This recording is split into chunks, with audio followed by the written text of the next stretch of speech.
Halo, kali ini saya mau berbagi cerita sedikit soal era dulu kaset ketika saya masih remaja dan kembalinya kaset di era kekinian atau yang di luar negeri disebut dengan tagar kaset comeback. Jujur dulu saya memandang sebelah mata untuk format kaset pita karena berbagai faktor berikut. Yang pertama, kaset pita itu mudah kusut. Dan ya, ini memang betul, walaupun masalah ini sebenarnya lebih karena faktor pemutarnya yang berkualitas rendah. Yang kedua yang paling banyak dikeluhkan oleh banyak orang yaitu suaranya yang berkualitas rendah atau lo-fi. Seperti halnya suaranya mengayun, terlalu lambat atau cepat, mendem, berdesis, LR-nya yang gak balance, dan banyak sebagainya. Yang ketiga, track yang susah dipilih atau di-skip. Dan ya, ini memang harus kita akui, yang bisa kita lakukan hanya fast forward atau rewind ke posisi track yang diinginkan dengan menebak-nebak atau mengira-ngira. Dan yang keempat, pita kaset itu juga sering putus, terutama untuk pita yang berkualitas rendah dan tipis. Oke, kita coba breakdown sedikit terutama soal suaranya yang berkualitas rendah.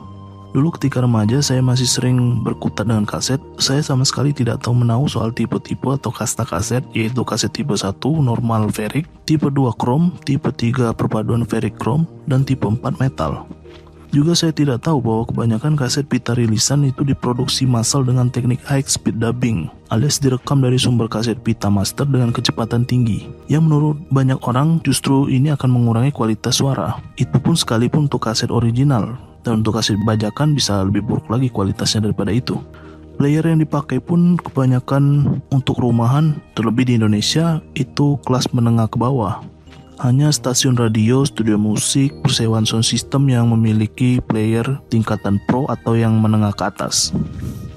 Nah, inilah kemudian yang membuat pandangan, termasuk saya, memandang rendah format kaset pita.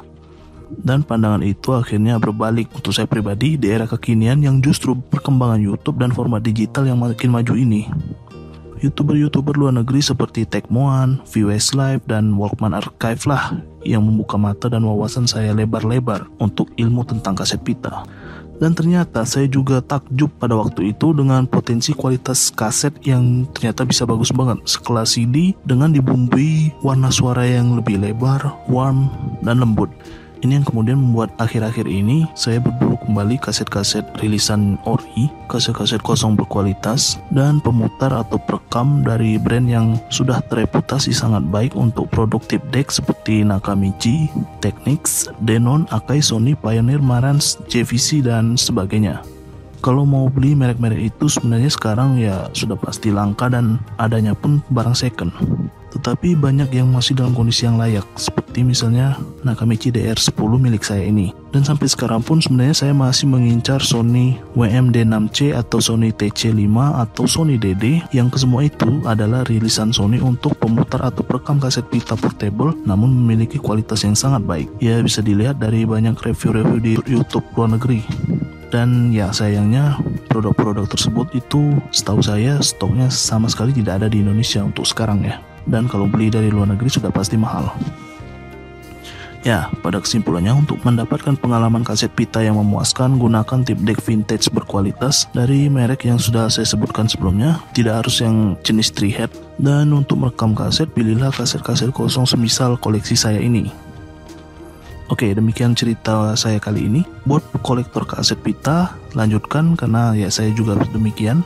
Juga untuk para musisi baik indie maupun major atau label untuk bisa merilis album mereka ke media kaset.